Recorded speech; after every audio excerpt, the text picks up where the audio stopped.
Bonjour à tous, et bon, on se retrouve aujourd'hui donc pour une nouvelle vidéo donc sur Cloudspire. Donc ce sera une vidéo découverte, je découvre le jeu en même temps que vous. J'ai simplement fait la mise en place par rapport au scénario, mais sinon je ne connais rien d'autre. D'ailleurs, il faut que j'enlève ça. Je ne connais rien d'autre par rapport au jeu. Alors évidemment, j'ai lu les règles, vous vous doutez bien, sinon ça va être compliqué de jouer si je n'ai pas lu les règles. Mais je suis quand même en découverte, donc c'est possible qu'il y ait des erreurs, donc n'hésitez pas à me le dire dans les commentaires pour que je progresse, moi de mon côté. J'ai quand même travaillé les règles, pas mal, c'est quand même un jeu assez complexe. Les règles sont plutôt bien écrites, il faut avouer, surtout avec la version numéro 2. Le seul truc, c'est qu'ils ont fait, ils ont fait à la mode FFG, c'est-à-dire qu'ils ont fait un livre de règles succinct, on va dire, qui est très bien fait avec des exemples, mais il n'y a pas tout, et en plus c'est un livre de règles pour jouer à 2 joueurs, puisqu'à la base le jeu se joue à 2 joueurs. Et à côté de ça, ils ont fait donc un livre de référence, exactement en fait à la FFG, voilà, un livre de référence qui nous indique en fait qu'on doit aller voir quand on va jouer en partie, si par exemple on a des interrogations. Donc là par exemple comme c'est une partie découverte, c'est une première partie, c'est possible qu'à des moments je dois aller voir dans le rule référence pour comprendre les règles. Et puis en plus je vous dis, comme à la base c'est un jeu qui joue à 2 joueurs et que moi je vais jouer en solo, et ben il y a des règles aussi d'IA qui rentrent en considération, qui sont indiquées dans le livre de solo. Et donc c'est encore plus complexe quoi du coup. Alors, pour ce premier scénario, j'ai fait donc du coup la mise en place parce que j'ai pas voulu la faire avec vous, mais on va quand même considérer que cette vidéo, comme c'est une vidéo découverte et que c'est la première vidéo, on va considérer que c'est une vidéo un peu épisode 0 parce que on va parler surtout du fluff, voilà, du fluff de Cloudspire. On va lire un petit peu tout ce qui entoure le jeu et on va expliquer aussi les unités sur le champ de bataille. Parce que toutes les unités que l'on voit, elles vont avoir évidemment des différents mots-clés, un peu comme dans Too Many Bots, un peu dans tous les jeux quoi. Donc on va essayer de découvrir les mots-clés justement des différentes factions. On va essayer de découvrir les factions, parce que c'est un jeu c'est un jeu comme un peu Too Many Bones, c'est-à-dire que dans Too Many Bones, chaque personnage a des capacités différentes, a des dés différents, et chaque personnage se joue différemment. Et ben là c'est le même principe. On a donc ce qu'ils appellent des teams, des clans en fait, fortress, que l'on peut voir ici. Donc là c'est ma forteresse en tant que joueur.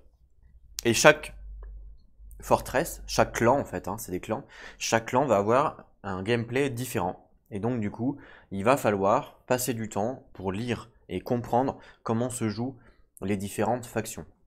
Exactement comme Too Many Bones quand je fais mes vidéos où je découvre un nouveau personnage, je lis avec vous la fiche, et ben là ça sera le même principe. Donc cette première vidéo, il y aura peut-être pas, il y aura pas de, je pense pas qu'il y aurait du gameplay pur, il y aura plus de la compréhension du scénario par rapport aux unités, par rapport à nos factions, un peu de fluff pour qu'on se mette dans l'ambiance aussi, pour ceux que ça intéresse.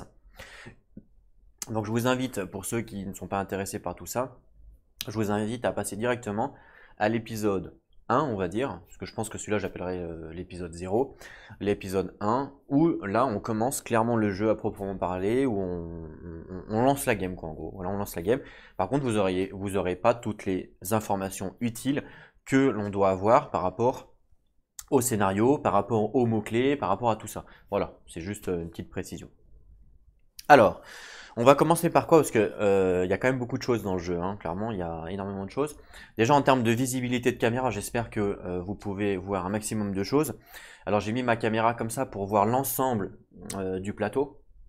Voilà, je peux pas faire plus près, mais je pense que c'est déjà pas mal. J'avancerai si besoin les caméras, enfin la caméra, voilà. Je savais pas trop comment filmer, c'est vrai que c'est vu que c'est quand même un plateau et il y a des scénarios qui sont comme ça en long, c'est vrai que c'est d'avoir un angle correct pour tout voir, c'est complexe. Mais là j'ai fait au mieux on va dire. Je vais essayer d'expliquer un petit peu les règles aussi, un petit peu, vous savez que je n'aime pas me faire une vidéo, surtout pour ceux qui connaissent pas, parce que c'est quand même un jeu de niche, il n'y a pas énormément de monde qui connaissent, donc il faut que j'explique un petit peu les règles, parce que regarder une vidéo quand on comprend rien, moi le premier, ça me fait chier. Donc pour éviter d'être soporifique, on va dire, eh ben je vais vous expliquer un minimum les règles, sans rentrer dans les détails évidemment, mais vous allez voir que ça reste, c'est assez simple une fois qu'on a compris. Il y a quelques petits détails qui sont complexes, mais sinon dans l'ensemble ça reste assez simple. Quand on joue solo, déjà, on a un livre spécifique qui s'appelle donc scénario solo. Voilà. Parce que le jeu à la base est prévu pour jouer à deux. C'est-à-dire que toute la gamme générique est faite pour jouer à deux. Alors il existe une gamme générique pour jouer tout seul, mais c'est plus un challenge, un défi. Voilà, il y a pas, c'est plus un mode sans fin en fait. C'est résister le plus possible en gros à des vagues. Donc là, c'est pas vraiment. Là, on est plus dans un mode scénario. Donc déjà, il va y avoir des règles par rapport à un scénario. Voilà, c'est pas du tout comme un jeu quand on joue en 1 contre 1 à 2 joueurs par exemple, où là ben, c'est open bar, on fait ce qu'on veut. Là non, là il y aura des règles à respecter, on pourra pas faire ce que l'on veut, voilà, donc ça faut bien en prendre en considération. Ça n'empêche pas, toute la richesse du jeu n'est pas enlevée, hein, puisque ça reste un puzzle game entre guillemets, c'est-à-dire qu'on va devoir faire au mieux pour réussir des objectifs quand on est solo. Donc ça reste un puzzle game quoi, ouais, donc sachant qu'il y a plein de façons différentes de réussir, donc c'est ça qui est intéressant et qui est justement à approfondir dans le jeu quoi. Alors, je vais commencer par le fluff directement pour ouais, je vais commencer par le fluff et puis je ferai à la rigueur une timeline en bas de la barre, comme ça ceux qui ne veulent pas écouter le fluff, moi ça m'intéresse de l'écouter. Alors je vous rappelle que c'est une vidéo découverte donc je ne l'ai pas lu, j'attendais d'être avec vous. Comme quoi je suis sympa. Je ferai une timeline en bas. Ceux qui veulent pas écouter le fluff, ben, vous pouvez directement passer à la suite. Le fluff, il y en a plusieurs dans le jeu. Le premier fluff qui est proposé, c'est les différentes factions dans le livre de règles. Voilà, qui est ici. Alors je vais pas lire toutes les factions, parce que là, nous, ce qui nous intéresse, la campagne, en fait c'est une campagne qui joue en solo. La campagne, c'est cette faction-là qui s'appelle les Ears. Donc ça c'est mes opposants à moi. Voilà. Donc eux s'appellent les Ears, c'est des sortes d'oiseaux. Et moi, en tant que joueur, je joue cette forteresse là et je joue les Bronen. Bronen. Voilà comment ils s'appellent. Voilà. Mais du coup, on sait pas vraiment ce que c'est, vous voyez. Donc c'est pour ça que je vais vous lire un petit peu à quoi correspondent les Bronen et je vais vous lire à quoi correspondent les Ears. Ça va être important pour l'histoire, je pense. L'histoire par rapport au scénario, parce qu'il y a quand même, c'est vrai que dans le jeu, il y a quand même une partie fluff dans le scénario qui peut être intéressante à découvrir. Hein. Alors déjà, il faut que je fasse un petit focus. Ah, la caméra elle veut pas, elle est buggée. Ou alors je suis pas sur la bonne. Alors attendez. Ok, c'est bon. Alors, les Bronem. Alors c'est compliqué hein, de tenir un livre, en même temps je fais les focus, j'ai qu'une main. Je fais au mieux. Donc ça nous dit quoi? Alors, les Bronen, hein, je sais pas vraiment comment on dit, mais bon. Enfin bref. Sont une race de géants industrieux et ambitieux. La seule chose qui dépasse leur soif de source est la vitesse à laquelle ils brûlent celle qu'ils possèdent. Une race dont l'histoire martiale raconte alors victoire sur les espèces prédatrices dominantes de leur île. Les Bronen se lancent à corps perdu dans chaque bataille, emmenés par les Forzaken, unité aussi imprévisible que destructrice. Les Bronen immenses, dont les compétences de combat améliorées répandent leur intelligence réduite. Voilà, c'est des sortes de géants, ce que j'ai compris. Ils sont pas très intelligents, mais ils ont l'air d'être bourrins en fait. Et nous, on se combat contre les Ears, donc vous voyez, ça ressemble à des oiseaux comme ça là. Alors, les Ears, ça nous dit, donc les Ears pensent que le contrôle de toutes les îles d'Ankar est leur droit naturel. Cette race semblable à des oiseaux repose sur un système de caste strict, mais tous les Ears partagent le même principe au fond d'eux-mêmes. Le plus insignifiant des Ears demeure supérieur à n'importe quel autre être vivant. Ne pouvant lutter sur le plan de la force contre leurs adversaires, les Ears ont compensé par un entraînement intensif et des tactiques de frappe rapide. Ils profitent également de leur avantage aérien avec des escadrons volants d'élite semant la terreur venue d'en haut. Voilà, donc c'est vraiment une team de volants en fait. Voilà pour ça, pour les teams. Hop là. Donc là, on va pouvoir passer maintenant au fleuve du scénario. Alors, le fleuve du scénario. Donc je vais vous montrer, il y a quand même pas mal hein, à lire entre chaque scénario si vous voulez vous mettre dedans. Bon, il n'y a pas non plus 50 pages, mais c'est quand même intéressant. Ils n'ont pas posté ça en mode on fait à l'arrache des scénarios, vous voyez ce que je veux dire? Je vais vous montrer, je recherche la page. Alors, ok. Donc on fait donc les Bronen, le chapitre 1 on fait, voilà. Hein, donc c'est la même illustration. Donc Cram le Micti, c'est un héros. Voilà. Donc ça nous dit lorsque Crâne, le Micti, c'est le puissant, est entré dans la cave, il n'a pas été surpris de voir le premier ministre, donc le premier ministre H en fait. Donc ça c'est le héros des oiseaux. En gros. Ni le propre lieutenant de Cram Claff. Donc je pense que ça doit être un lieutenant. Ce qui laissa le général momentanément sans voix fut l'autre figure dans la pièce, celle sur laquelle ses compatriotes étaient tous concentrés au moment de son arrivée. Un hirs, donc un oiseau, hein, légèrement matraqué et pleinement mature, actuellement attaché à une poutre de soutien près du mur arrière de la pièce. Ses plumes grises froissées l'ont marqué. Si Cram ne s'est pas trompé, comme un hirs de sang de pigeon et autres hirs de persuasion similaires étaient connus pour leur maniabilité et leur endurance pendant le vol, ce qui en fait d'excellents éclaireurs.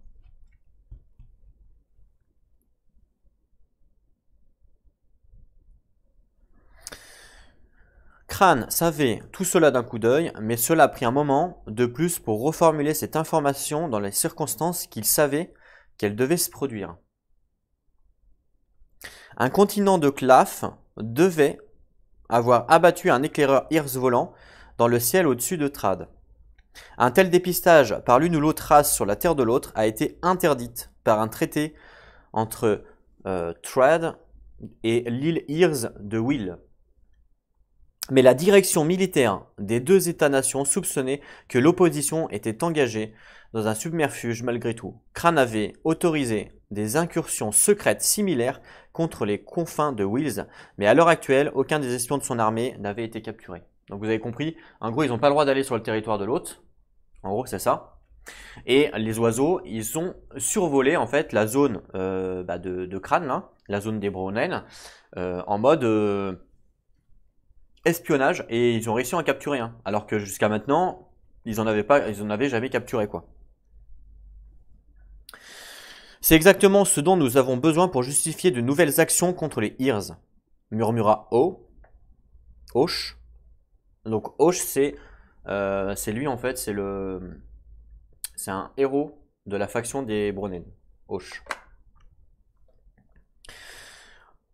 Donc, je te veux sur le terrain dans 2 jours. Là, il est en train de parler à Crème, hein, et il lui dit, je te veux sur le terrain dans 2 jours. Passez la soirée à formuler votre plan de bataille et ayez-le à la mi-journée. Nous veillerons à tout ce que Trad soit au courant de cette incursion d'Hirs. Les gens seront derrière vous. Je veux que vous frappiez rapidement jusqu'aux portes du testament si vous le pouvez. Je me fiche de comment vous le faites. Mais Cram, rassurez-vous d'emmener nos architectes avec vous. Je veux un afflux de sources dès que possible. Voilà donc c'est pour ça, en fait, il lui dit, donc, le Hoche, là, ça doit être son boss, au mec, et il lui dit, bah, faut aller sur le terrain, en gros, parce que on va les défoncer, en gros. Voilà. En gros, on va les défoncer, et je veux que tu trouves de la source. Pourquoi? Parce que la source, c'est quoi, en fait? La source, c'est, on va dire que c'est le gagne-pain, entre guillemets, des différents clans. C'est avec ça qu'ils nourrissent les îles en fait, hein, qui sont sur des îles volantes. Voilà, en gros. Donc là, après, une fois qu'on a fait ça, ok, on passe à la mise en place. La mise en place nous indique comment placer les tuiles. Donc, c'est ce que j'ai fait. La mise en place, ensuite, nous indique comment on place les différentes unités qui sont déjà sur le champ de bataille. Donc c'est fait aussi. Voilà. Elle nous indique, pendant le setup, il y a parfois des variantes, comme là, on roll un D6 sur un 1 ou un 2, on laisse comme c'est, ou alors on change, voilà. Mais moi j'ai fait un 2, donc c'est bon, j'ai laissé comme ça. Donc j'ai vraiment laissé la mise en place telle quelle. Et derrière, on a, par rapport au livre, toutes les règles spéciales, tous les objectifs spéciaux, tout ce qu'il y a besoin de savoir pour pouvoir justement faire cette petite mission. Je vous rappelle que du coup, c'est une mission, hein. Voilà. Alors déjà, ils nous disent, on va revenir en arrière, ils nous disent que pendant la mise en place, une fois qu'on a mis les tuiles, ils nous disent que l'on doit mettre une tour grise, enfin une tour violette en fait, vous voyez là il y a la couleur violette donc ça correspond à la faction, donc eux c'est les violets et nous on est les gris. Donc une tour violet qui s'appelle Height Rise et avec un pion rouge et 2 pions verts en gros. Après ils nous disent de mettre ça, ça, ça, ça, ça. Et voilà ce qu'on a. Donc on va regarder un par un les trucs par rapport à leur capacité, tout ça. Je pense que ça peut être important. Donc ils nous ont dit de mettre une tour ici, donc ça c'est une tourelle. Il faut savoir que dans le jeu, il y a 3 unités différentes. Je vais commencer comme ça, parce que ça reste plus simple. Il y a 3 unités différentes dans le jeu. Voilà. La première unité qui est proposée et qui est donnée, c'est ce qu'ils appellent des spires, c'est-à-dire des tourelles. Voilà une tourelle. Ça, c'est une tourelle, par exemple. Comment on les reconnaît? Eh bien, elles ont un contour gris. Voilà comment on reconnaît une tourelle. Voilà, je ne vais pas rentrer dans les détails, mais voilà une tourelle. C'est un contour gris. Donc ça, c'est la première unité du jeu qui existe. La deuxième unité du jeu qui existe, c'est ce qu'ils appellent des minions. Les minions, c'est des sortes de sbires en fait, hein. C'est des sbires. Comment on les reconnaît? Eh bien en fait, ils ont un contour marron. Ok, jusque-là tout va bien. Et la troisième unité différente, je vais remettre là-bas, c'est justement les héros qui ont un contour jaune. Voilà. Il n'y a pas d'autres unités dans le jeu, il y a 3 unités. On a les tours, les minions et les héros. Voilà. Par contre, évidemment, chaque unité vont avoir des objectifs spécifiques, des règles spécifiques. Voilà, moi je ne vais pas rentrer dans les détails, mais en gros voilà. Donc là, je vous présente une tourelle par rapport à la mise en place. Une tourelle, ça reste une tour, c'est-à-dire elle bouge pas, elle est là pour... en fait, c'est une sorte de MOBA, hein, c'est-à-dire que les sbires vont bouger, vont avancer, et les tourelles justement vont taper sur les sbires quand ils se déplacent. Voilà, c'est un MOBA quoi. C'est une sorte de tower defense si vous préférez. Donc les tourelles, on nous dit de mettre la Height Rise en tourelle. Voilà. Alors comment ça se présente? Normalement, ici, c'est quand on achète la tourelle, donc celle-là elle coûte par exemple 4 de source. Quand on l'achète, celle-là, on doit mettre ce qu'ils appellent ici leur statut en fait, hein, c'est-à-dire un de combat et un de distance. Ça c'est icône, c'est le combat et ça c'est la distance. Là, comme on est en mode solo, on suit la mise en place qui est indiquée sur le livre. On n'en a rien à secouer de ça. On suit simplement ce qui est indiqué dans le livre. Voilà. Et comment on sait pour savoir si une tourelle va attaquer à distance, va attaquer de près ou pas? Eh ben, on compte simplement les jetons de poker que l'on voit sur, par exemple, le côté. On ne suit pas ça, on s'en branle. Parce que ça, c'est au moment où on l'achète. Voilà, on suit simplement ça. Donc ça, je vous réexpliquerai pendant la game, à la rigueur. Je ne vais pas rentrer dans les détails. Ok? Juste, on voit cette tourelle-là, elle n'a pas forcément d'action. Donc, c'est bon pour l'instant. Ils nous ont dit de mettre cette tourelle-là également, pendant la mise en place, qui s'appelle un Regal Lockhout. Et là, par contre, elle a des compétences. Il va falloir qu'on découvre à quoi ça sert. On nous dit il y a un Elfin, ça c'est sa première compétence. Et la deuxième compétence, c'est 3 roosts. Alors, je ne sais pas du tout ce que ça veut dire, hein, puisque je découvre avec vous. Donc, pour savoir ça correspond à quoi, il faut qu'on récupère la feuille de la faction, donc les Ears. Donc, voilà la feuille de la faction. On va voir au niveau de la tourelle et normalement ça devrait être écrit à quoi ça correspond. Donc on a dit que c'était les Regal Lockhout, ok. Donc c'est celle-là. Et là vous voyez, on a justement ce qui est indiqué. On a ce qui est indiqué par rapport aux mots-clés. Alors, ça nous dit. Alors, en temps normal, on se fie à ça quand on est joueur. Mais comme là, c'est une IA, on ne se fie pas vraiment à ça. On se fie plus au livre solo qui nous redonne les mots-clés en fait de l'IA. Donc je vais prendre le livre solo, donc le livre de scénario en fait, hein, c'est le livre solo. Et là dedans on doit avoir tous les mots-clés de l'IA parce qu'en fait il y a les mots-clés peuvent changer suivant si on est joueur ou suivant si on est IA, ouais, IA talent. Donc on va chercher ce qui était écrit, donc c'était quoi déjà? Elfine, voilà. Donc Elfine ça nous dit de placer X Elfine Case. Alors attendez, déjà X, ça correspond à 1, hein, puisque sur le token c'est marqué 1. Donc 1 Elfine Case. Avec leur bombe en fait, face ouverte, c'est-à-dire face pas cachée, sur le dessus de cette unité. Et au début de chaque phase de unlock, donc c'est mince. Je sais plus, enfin, c'est la phase de jeu en fait. Ah d'accord, ok. Ok, donc on place X Elfin Case. Donc déjà, Elfin Case c'est quoi? On va regarder. Elfin Case doit être un oiseau. Donc ça c'est toutes les unités de l'IA qu'elle a présente. Sachant que comment ils nous disent de les ranger sur le plateau, ils nous disent de mettre les héros en premier, les minions derrière, et en tout au fond, les tours. Donc Elfin Case, il est là. Voilà, c'est ça un Elfin Case. C'est un oiseau avec vol. Et une bombe. Ok. Donc ça c'est un Elfin Case. Donc je vais le mettre là.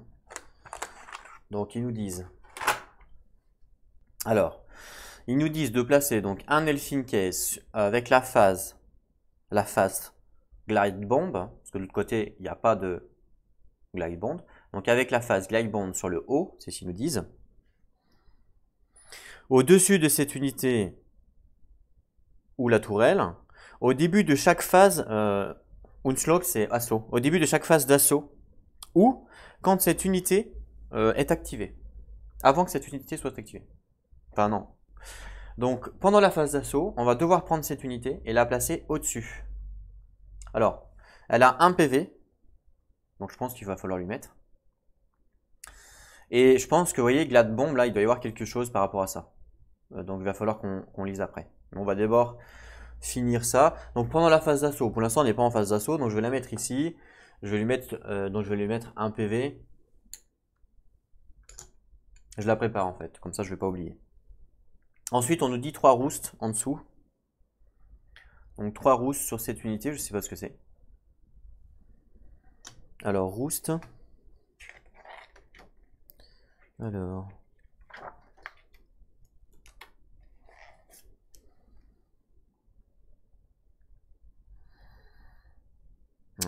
Comment ça s'appelle? Roost.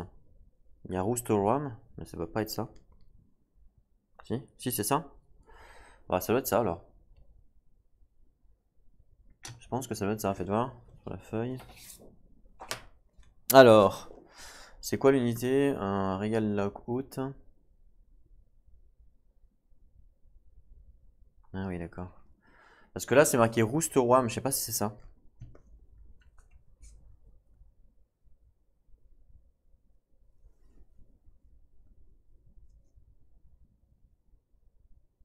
Ouais, je pense que c'est ça, ouais.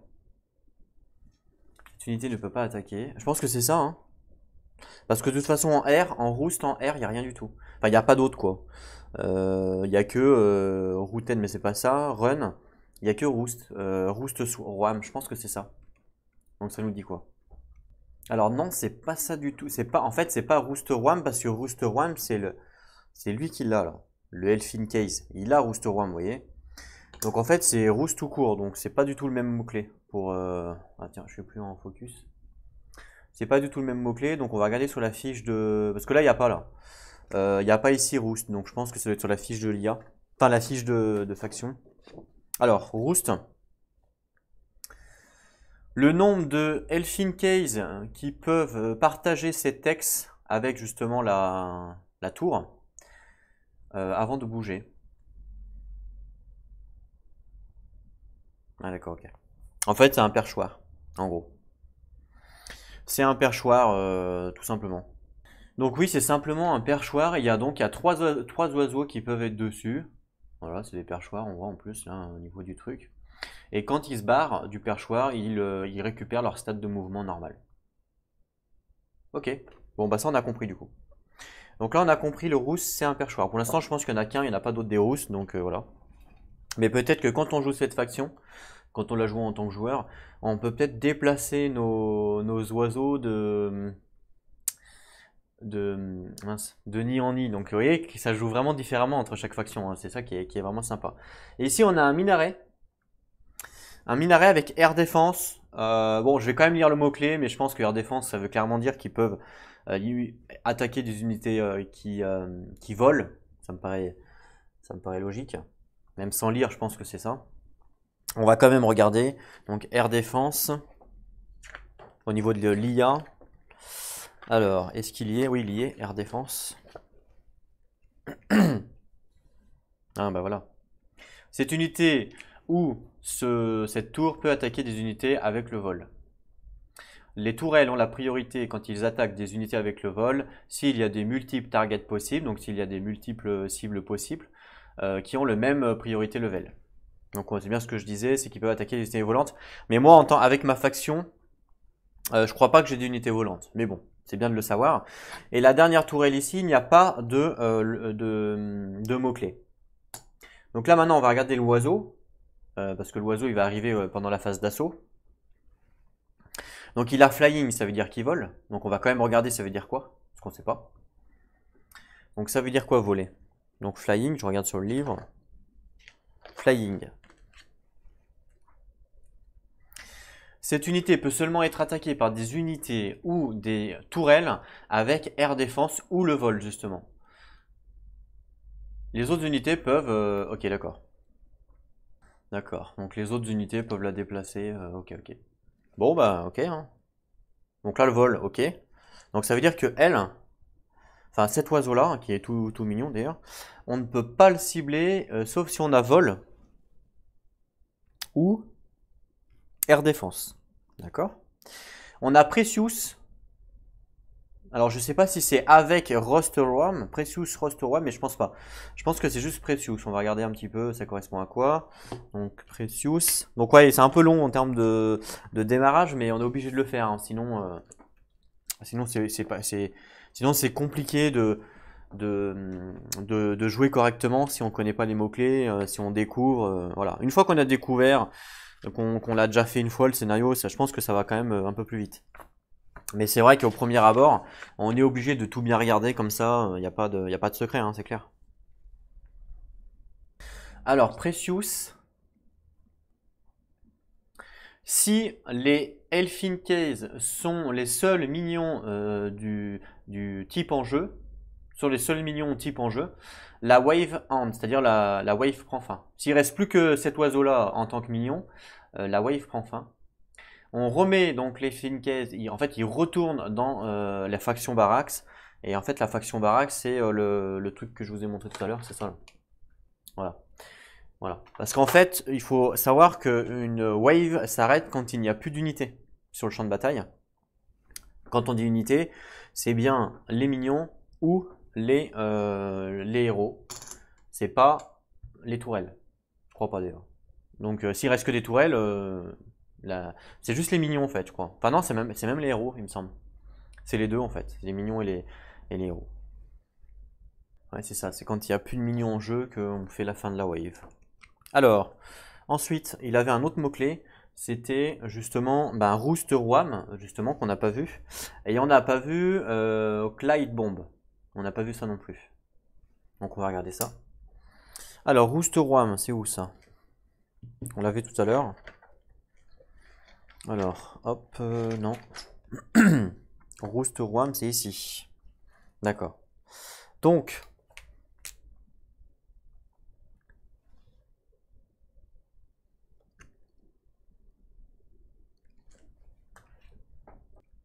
Roosterworm, ça nous dit quoi? Ça nous dit... Donc cette unité n'attaque pas.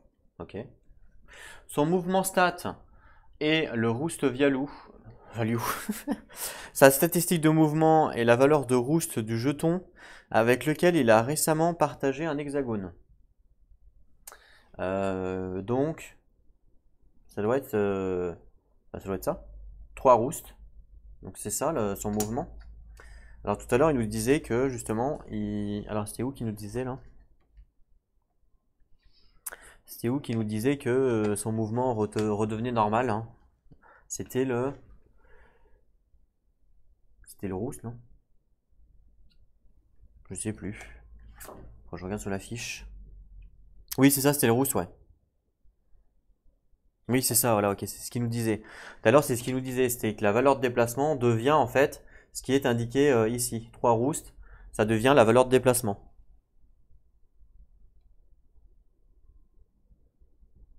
D'accord. Ensuite, ça nous dit quoi? Donc ça, on a compris.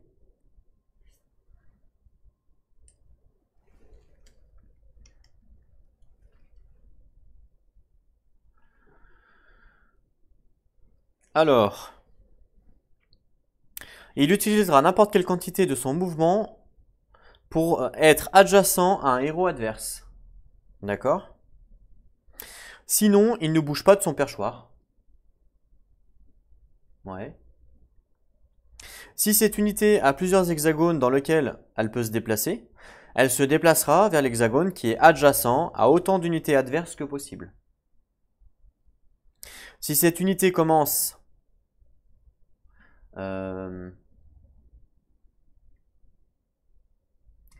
si cette unité commence son tour pas sur un roost parce que le roost a été tué, d'accord?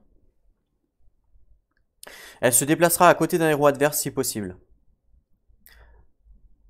Si du coup elle peut pas,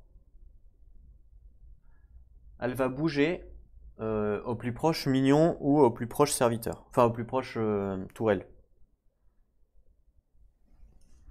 Ok, donc là, il faut que je relise parce que il faut tout bien comprendre. Donc déjà, cette unité n'attaque pas, on a compris. Donc sa statistique de mouvement, c'est le roost, on a compris. Elle utilise son mouvement pour obligatoirement pour se rapprocher, pour devenir adjacent à un héros adverse. Ok, donc ça c'est sa priorité. Sinon, elle bouge pas. Si par contre elle a plusieurs hexagones dans lesquels elle peut se déplacer, donc c'est-à-dire à côté de plusieurs hexagones, ouais voilà, ok, donc ça j'ai compris. Elle se déplacera avec l'hexagone qui est adjacent à autant d'unités que possible, ok, ça j'ai compris. Et cette unité commence, si cette unité donc n'a plus de roost à cause du fait qu'on l'ait tué par exemple, la tourelle, elle se déplacera à côté d'un héros adverse si possible.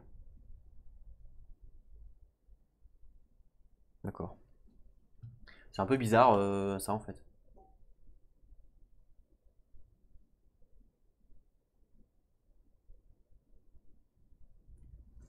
Allez. Enfin non, c'est pas bizarre, j'ai compris le délire. Ok, j'ai compris. Donc cette unité va se déplacer seulement quand elle va pouvoir être à côté d'un héros. Sachant qu'elle a 3 de mouvement vu qu'elle a 3 roustes. Et, en plus, si jamais on tue la tourelle ici, elle va se déplacer, elle va essayer de se déplacer, si elle ne s'était pas déplacée évidemment, elle va essayer de se déplacer vers un héros, quoi, au plus près d'un héros. Et si elle peut pas, elle va bouger au plus près d'un minion. Ok, donc voilà ce que ça veut dire le roost Roam. Et après on a Glide Bomb. Alors Glide Bomb, ça va être une sorte de bombe. Elle doit exploser je pense. Glide Bomb, fais voir. Est-ce que c'est écrit là-dessus? Non, c'est pas écrit. C'est pas écrit sur le livre en fait d'IA. Ça va être écrit sur la fiche de monstre. Ouais, c'est écrit sur la fiche de monstre. Ah, mais même là c'est écrit en fait. Je suis con moi. Ah mais non, mais oui, mais... Ok, non. C'est un peu bizarre en fait le délire là. En fait, ce qui est bizarre, c'est que des fois, il faut lire ici, donc sur la fiche de capacité. Des fois, il faut lire sur le livre d'IA. Vous voyez, c'est un peu... Ça, pour le coup, je trouve c'est un peu chelou, quoi. On ne sait pas s'il faut lire là, on ne sait pas s'il faut lire sur le livre d'IA. Parce que sur le livre d'IA, il n'y a pas tout. Il n'y est pas la bombe, là, par exemple. Non, elle n'y est pas, sur le livre d'IA. Donc c'est un peu bizarre, je trouve, leur système, là. Ils auraient pu tout mettre au même endroit, en fait.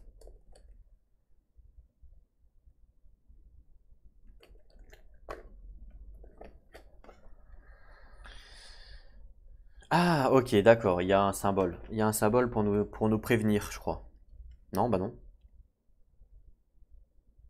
Ah si.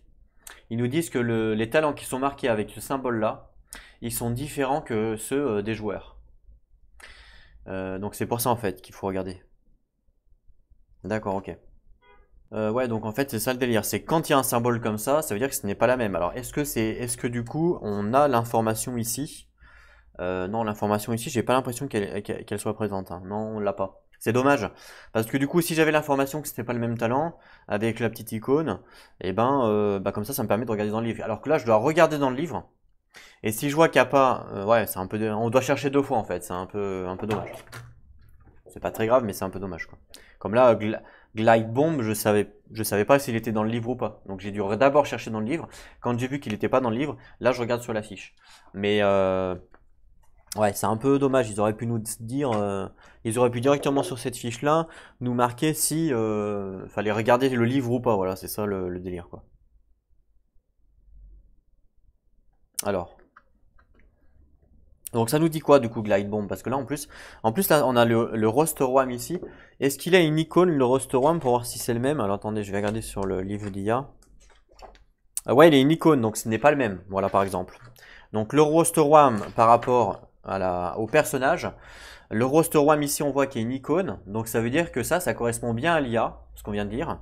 Par contre, ça, faut pas le lire parce que ça correspond pas à l'IA, vous voyez. Donc c'est un peu tendancieux, on va dire. Ils auraient pu faire le même symbole ici en disant attention pour l'IA, faut lire le livre. Vous voyez, parce que là, on n'a pas l'information qu'il faut lire le livre ou pas. Donc c'est un peu, voilà, c'est un peu relou ce truc, un peu bizarre.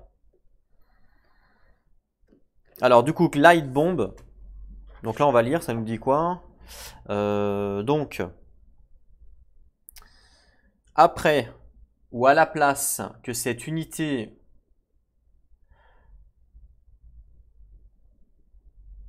ah d'accord.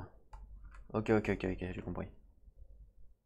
En fait, ce que je fais, c'est que je lis d'abord dans ma tête, comme ça après je traduis dans ma tête et après je vous traduis. Parce que traduire en même temps de lire, évidemment, c'est compliqué. Donc ça nous dit, après ou à la place que cette unité fait son mouvement, on peut la tuer. On peut la tuer. Si on le fait, on lui inflige 2 dommages. On inflige 2 dommages à toutes les adjacentes unités, les forteresses et les tourelles. En gros, c'est une kamikaze, quoi, en gros. Donc c'est bien après ou à la place hein, que cette unité fait son mouvement. On peut la tuer. Mais je comprends pas parce qu'on peut la tuer. Mais pas, vu que c'est une IA, c'est pas moi qui vais décider de la tuer, vous voyez ce que je veux dire? C'est chelou ça, non? Ça c'est bizarre ça. C'est pas vous devez, hein, c'est on peut. Mais comme c'est une IA, bah moi je vais dire non, je la détruis pas. Enfin, je comprends pas le délire en fait. À moins qu'il explose, bah non, il explose pas. Non, il est Precious. On a dit que le roi Moram, là, je sais pas quoi, là, elle peut pas attaquer, c'est juste son mouvement. Il va aller à côté d'un héros. C'est tout, hein, le roi Moram, c'est ça, hein. Donc là, je comprends pas trop le glide bomb, puisque le glide bomb nous indique que l'on peut le faire, mais on n'est pas obligé. Donc il va se déplacer à côté d'un héros, et puis moi je décide qu'il explose pas. C'est un peu con. Euh, ça me paraît un peu bizarre quand même. Mais ce qui est bizarre, c'est qu'il n'y a pas dans le livre justement, il n'y est pas Glide Bomb. Alors attendez, j'ai peut-être mal regardé, je vais re-regarder. Ah si, il y est. Ah, je me disais, c'est bizarre, je comprends pas. Ok, il y est, c'est moi qui ai mal vu, hein, je suis désolé. Après que cette unité utilise Roosterwam pour bouger, il est mort en gros. Et il inflige de dommages à toutes les unités adjacentes, les fortresses et les spires. Voilà, je me disais aussi, c'est bizarre que l'on peut, si c'est une IA, vous voyez ce que je veux dire? Ok, donc ça correspond bien, ils ont pas fait, il n'y a pas eu d'erreur. Donc après, cette unité est utilisée Roster One pour bouger. Donc en fait, qu'est-ce qui va se passer avec l'oiseau? L'oiseau, dès qu'il va voir le héros à 3 de distance, il va bouger à côté du héros et dès qu'il a utilisé la compétence, il va exploser pour faire de dégâts. Donc il faut bien faire attention parce que dès qu'il va voir le héros, il va essayer de bouger pour aller le péter. Donc il faut essayer de péter la tourelle par exemple avant qu'il fasse la phase de mouvement parce qu'il y a une phase de mouvement hein, dans le jeu. Sinon bah on est mal barré. Donc on verra. On verra comment on organise tout ça. Donc je laisse de côté, on a compris. Pendant la phase d'assaut, il va arriver. Il va spawn. En termes de mots-clés, pour l'instant, on a tout compris. Il n'y a pas eu d'interrogation, il n'y a pas eu de problème. Il y a une petite chose aussi un petit peu bizarre, quoique non en fait. Non, non, c'est bon. Là, pour l'instant, la chose bizarre que j'ai trouvée, c'est le fait justement que, par exemple, les compétences, on ne sait pas si on peut lire directement sur la fiche ou s'il faut lire sur le livre de d'IA. Voilà, ça, je trouve ça un peu chelou, quoi.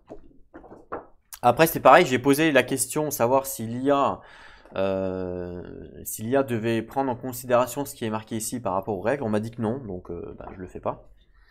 Et par contre, je ne sais pas s'il faut prendre en considération ce qui est dit pour les unités. Parce que comme là, je vois que cette unité, elle peut pas être groupée, par exemple, mais je pense pas, hein, je pense pas, je pense que l'IA, elle en a rien à secouer. Euh, ouais, je pense qu'elle s'en fout un peu en fait. Ok. Bon bah pour le côté de l'IA en tout cas, je pense qu'on a tout compris. Il faut savoir que l'IA commence, comme vous pouvez le voir ici, avec 10 HP, hein, donc c'est une petite pastille hein, comme ça. Donc 10 HP, comme moi d'ailleurs, hein, on a tous les deux 10 HP au niveau de la forteresse. Ok. Donc voilà, on a compris. Et au moment de la mise en place, ils nous disent aussi de mettre un héros, et c'est le mien, ça, du coup. Mon héros, donc Kram, qui part donc sur le champ de bataille, hein, comme on a vu au niveau de l'histoire. Ils nous disent donc de le mettre, sachant qu'il est quand même balèze, hein, puisqu'il a 7 points de source. Et il a le mot-clé Armored. Donc là, par contre, pour le coup, comme je suis joueur, j'ai simplement à regarder sur ma feuille de... Il n'y a pas de livre d'IA, hein, là, pour le coup. Donc je prends mon truc, il s'appelle... Kron, c'est lui, il a Armored qui est là. Quand cette unité est attaquée, on réduit les dommages de 1. Tout simplement. Simple, efficace, super. Pas mal. Petite armure, sympathique. 5 HP, ok nickel. Et après, en termes de mise en place, on doit mettre ce qu'ils appellent en fait les marais. Voilà, ça c'est des marais. Normalement, on doit mettre un marais au plus près de chaque forteresse pendant la mise en place. Donc là, je l'ai mis là pour moi. Je l'ai mis là pour l'IA.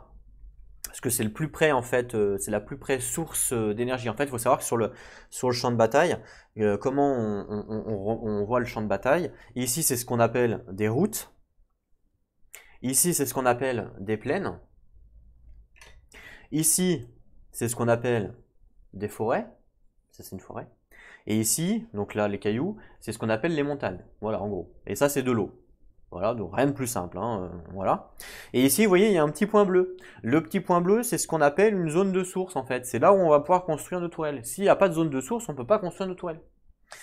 Donc c'est pour ça que l'IA, au moment de la mise en place, ils m'ont dit de placer donc des tourelles ici, c'est là où il y a des zones de source. Et donc justement, on doit positionner un marais sur les zones de source, les deux plus près des forteresses, que ce soit la mienne et celle de l'IA. Donc là, c'est la plus près et là, c'est la plus près. Et après, sur toutes les zones de source restantes sur la map, donc là, il n'y en avait qu'une seule en plus, celle-là, on doit mettre un jeton aléatoire. Là, c'est tombé sur un marais, mais on doit mettre un jeton aléatoire au moment de la mise en place. Et justement, petit bémol, j'en reviens là-dessus, je vais vous montrer les jetons. Ils sont là, donc tous les jetons blancs, c'est les jetons aléatoires qu'on doit mettre sur les sources. Et regardez ce qui se passe. C'est qu'ils ont des dos différents. Et oui. Et ça, moi, je trouve ça un peu relou, en fait. Parce que, comment on fait pour mélanger? Parce qu'ils nous disent bien de mélanger et de les positionner aléatoires sur le champ de bataille. Ok, mais moi, quand je mélange, en fait, pour bien mélanger, j'étale tout mon tas, je mélange tout comme ça, et après, je sélectionne au hasard les, les chips, en fait. Sauf que là, je peux pas les sélectionner au hasard, parce que quand ils sont, par exemple comme ça, ils sont déployés, bah, je vois bien que là, je sélectionne celle-là, et je vois bien que là, je sélectionne celle-là, vous voyez. Donc quand je vais les récupérer, tu vois, une par une, bah, je vois bien ce que c'est. Donc, bah, je sais pas, je trouve ça un peu, voilà, pour moi, c'est un petit bémol, c'est un défaut pour moi, hein, le fait qu'il y ait plusieurs dos différents, bah, du coup, on peut pas mélanger correctement, c'est impossible. Alors, je sais pas comment sont organisés les autres joueurs, mais moi, je trouve ça moyen pour le coup, hein. Vous voyez, parce qu'on peut pas mélanger correctement. Donc, ce que j'ai fait là pour le coup, pour celui-là, bah, j'ai fermé les yeux en fait. Donc, j'ai tout étalé. En fait, j'ai tout étalé, j'ai mélangé, et vu qu'il y en avait qu'un à prendre, bah, j'ai fermé les yeux, j'en ai pris un au pif, et puis je l'ai mis là. Voilà, c'est tombé là-dessus. Donc voilà comment j'ai fait. Mais si je me dis qu'il y en a 6 ou 7 à faire, bah, je vais pas faire ça, je vais pas fermer les yeux 6 ou 7 fois, vous voyez ce que je veux dire? Donc c'est un peu, enfin, ouais, moi je trouve ça un peu un peu dommage en fait. Ils auraient pu. Alors je comprends que mécaniquement ça doit être intéressant de voir les dos parce que du coup on sait à quoi ça correspond quand on connaît le jeu. Moi je connais pas le jeu pour l'instant, mais quand on connaît le jeu on doit savoir à quoi ça correspond. Peut-être que dans les marées il y a plus de monstres, peut-être que dans les trucs comme ça il y a plus il y a plus d'autres choses. Enfin j'en sais rien, vous voyez. Donc je pense que ça doit être intéressant en termes de mécanique. C'est d'ailleurs pour ça qu'ils y ont fait. Mais en termes de mise en place et en termes de mélange, bah, je trouve pas ça cool en fait. Voilà. Petit bémol pour ma part. On va lire un petit peu notre faction à nous, justement. Les Bronen, là pour le coup. Alors les Bronen. Donc voilà, ça c'est comme les Too Many Bones, hein, on doit lire évidemment les feuilles. Donc quand on joue les Bronen, ils nous disent quand on joue comme en tant que Bronen, quoi. La source, donc les coûts de source pour les développements et les tours sont élevés. Mais les moyens pour générer cette ressource sont également abondants. Ok. Les Bromelaines, donc, fourmillent de minions qui peuvent être promus de façon permanente grâce au développement de la forteresse. Ok. Ce qui leur manque en mobilité et en fuite, ils le compensent par de fortes dépenses et des attaques à distance. Donc ça me plaît bien, les ranged attaques, ça a l'air pas mal. Et après, on nous parle donc justement des minions et des héros.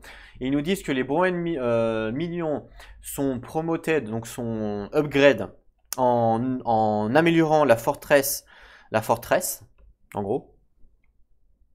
Voilà. Une fois qu'un développement de type minion est fait, tous les minions de ce type sont promus de façon permanente. Donc promu en fait ça veut dire quoi? Si je prends un minion, par exemple celui-là au pif, hein.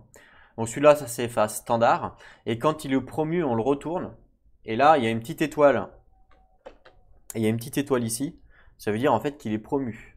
Voilà, et donc il aura des meilleures stats, il aura des... Donc voilà comment on upgrade, avec cette faction en tout cas, voilà comment on upgrade les minions si on veut les upgrade, c'est-à-dire c'est en augmentant notre forteresse. Alors, donc retournez toutes ces unités sur leur côté promu dans votre caserne, elles ne peuvent plus être déployées sur le côté de base, ok. En vague 1, les Browen peuvent sélectionner n'importe quel héros pour le déploiement plutôt que juste leur héros de départ, et ils doivent en payer le coût de CP. Donc ça, nous on s'en branle. Pourquoi? Parce que la mise en place nous donne une règle spécifique, comme quoi qu'on n'a pas le droit d'avoir plus d'un héros sur le plateau, et on a déjà un héros ici.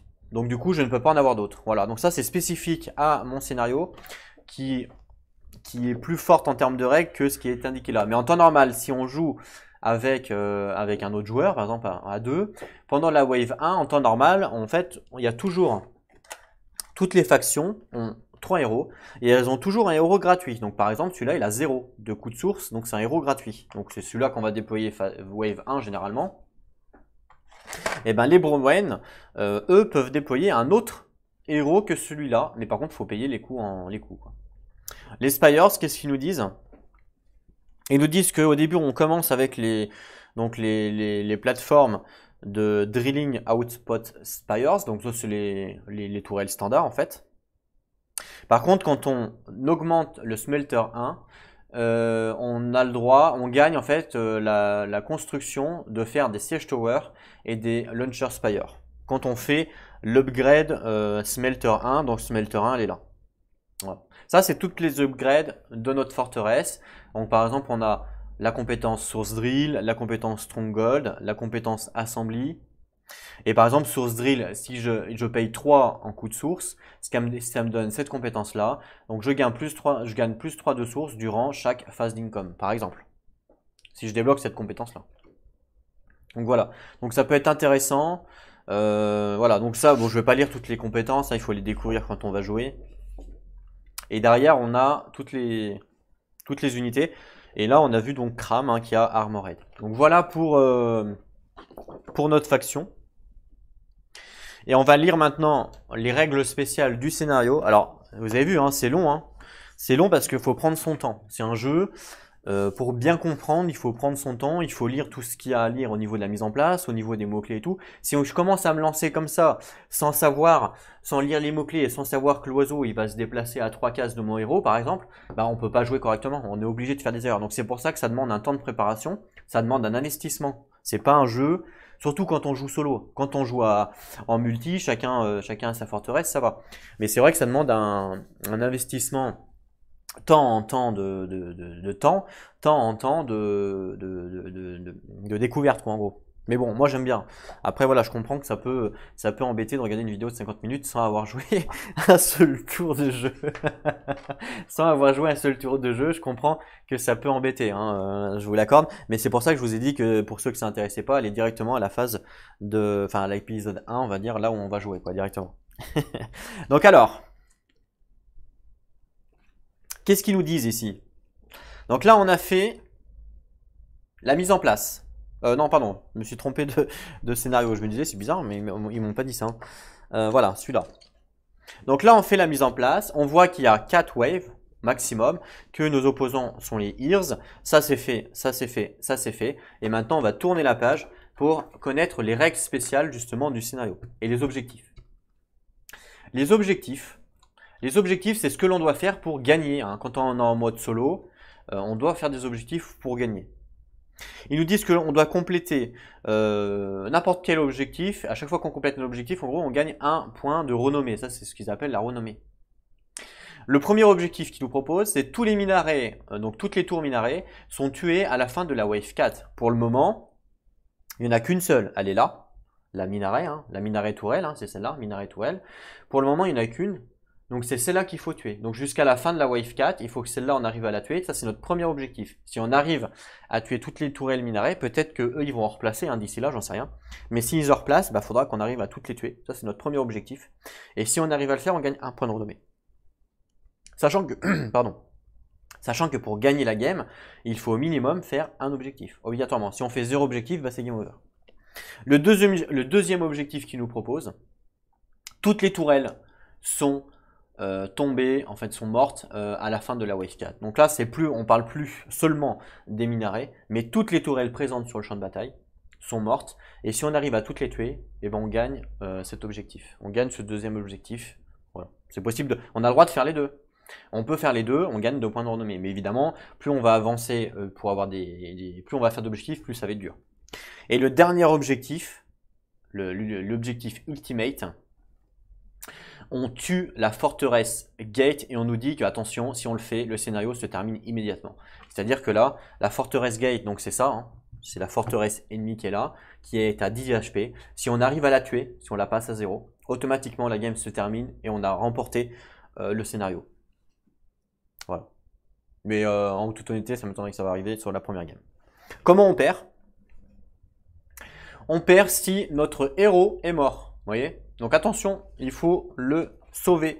Il faut le garder comme la prunelle de nos yeux. Donc le héros qui est ici, hein, donc Cram, il faut absolument qu'il reste en vie parce que si à un moment donné il meurt, qu'est-ce qui se passe? Eh ben, c'est game over.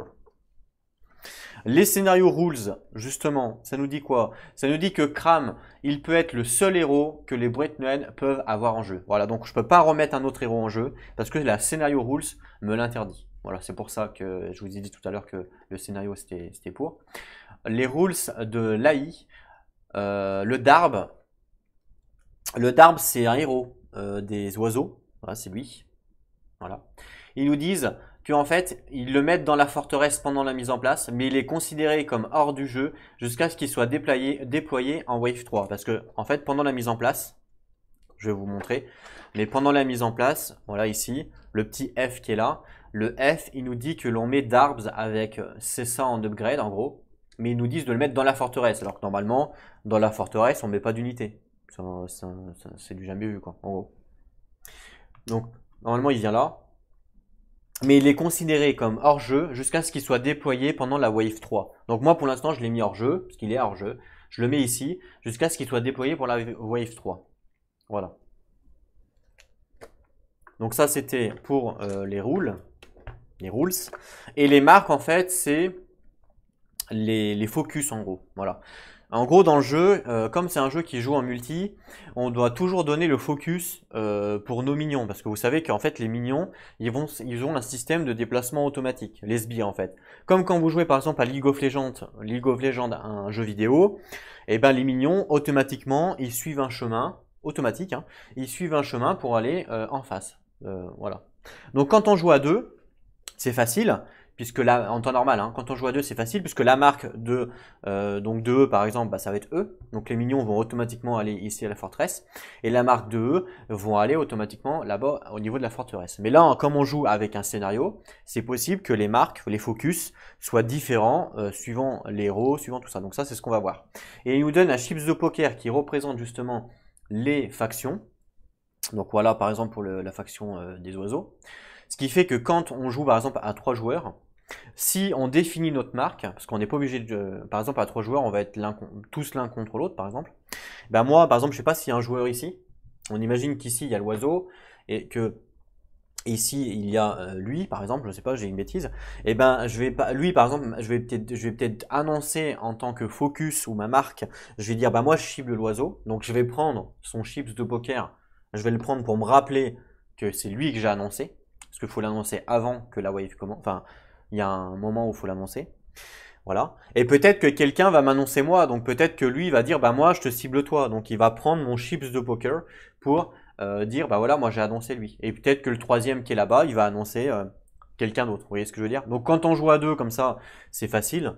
Mais c'est pour ça qu'ils ont fait des chips de poker, pour se rappeler qui c'est qu'on a choisi en tant que marque. Donc là, ça nous dit quoi justement? Ça nous dit, de toute façon, on n'a pas le choix. Ça nous dit que les Browen, c'est la forteresse des Ears. Voilà. Donc les minions vont tout le temps aller au niveau de la forteresse. Ça nous dit que les Ears, c'est tout le temps la forteresse des Browen, tout le temps. Par contre, ça nous dit, attention, que Darb, lui, c'est plutôt... c'est... Darb, il est supérieur... Alors, ça nous dit que Darb est supérieur à la forteresse Gate opposant. D'accord. Alors Darb, c'est qui déjà? Ah oui, c'est lui là. Ça veut dire quoi, il est supérieur? Donc ça veut dire Darb est supérieur à la forteresse Gate des opposants. Donc je pense peut-être que les minions, s'il y a Darbs en jeu, peut-être que les minions vont aller voir Darbs. C'est possible. Et après, on a l'attaque priorité. Donc attaque priorité 2 points Cram. Donc l'attaque priorité en premier, c'est Cram. Logique. Logique, hein. Puisque c'est si je perds Cram, ben c'est la fin. Donc c'est logique qu'ils vont m'attaquer en priorité.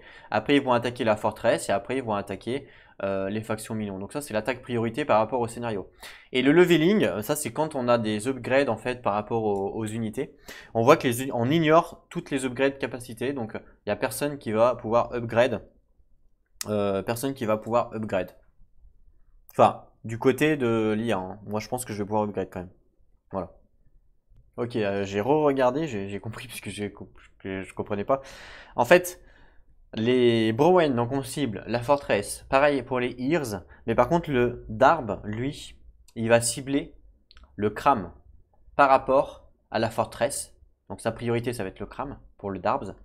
Et ça, c'est l'attaque priorité de tout le monde. L'attaque priorité, c'est Cram en premier pour tout le monde et après, c'est la forteresse, voilà. Voilà. Donc, si jamais, donc c'est vraiment Cram qui est qui est en danger vraiment dans ce scénario. Et ici, on a les events. Quand on fait un event, ben voilà, on lance un dé, puis on verra ce qui se passe. Et derrière, justement, on a les 4 waves que l'on va devoir suivre au moment du jeu. Et après, derrière, ben c'est tout. Après, on change de scénario. Et là, on a le Heads Up qui nous indique que prenez des notes que en fait, notez le nombre de renommées que l'on obtient, parce qu'en fait, ça va affecter le scénario numéro 2. Voilà ce qui nous indique.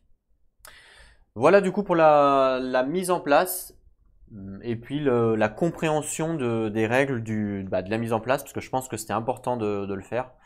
Important de bien comprendre. Donc là, je pense qu'on va pouvoir commencer à jouer. Mais comme je l'ai dit, je vais faire une nouvelle vidéo pour couper comme ça ceux qui ne sont pas intéressés par toute cette partie. Donc je vous fais une nouvelle vidéo. Donc en attendant, prenez soin de vous Et n'oubliez pas, à jouer à vos jeux. Allez, à plus tout le monde.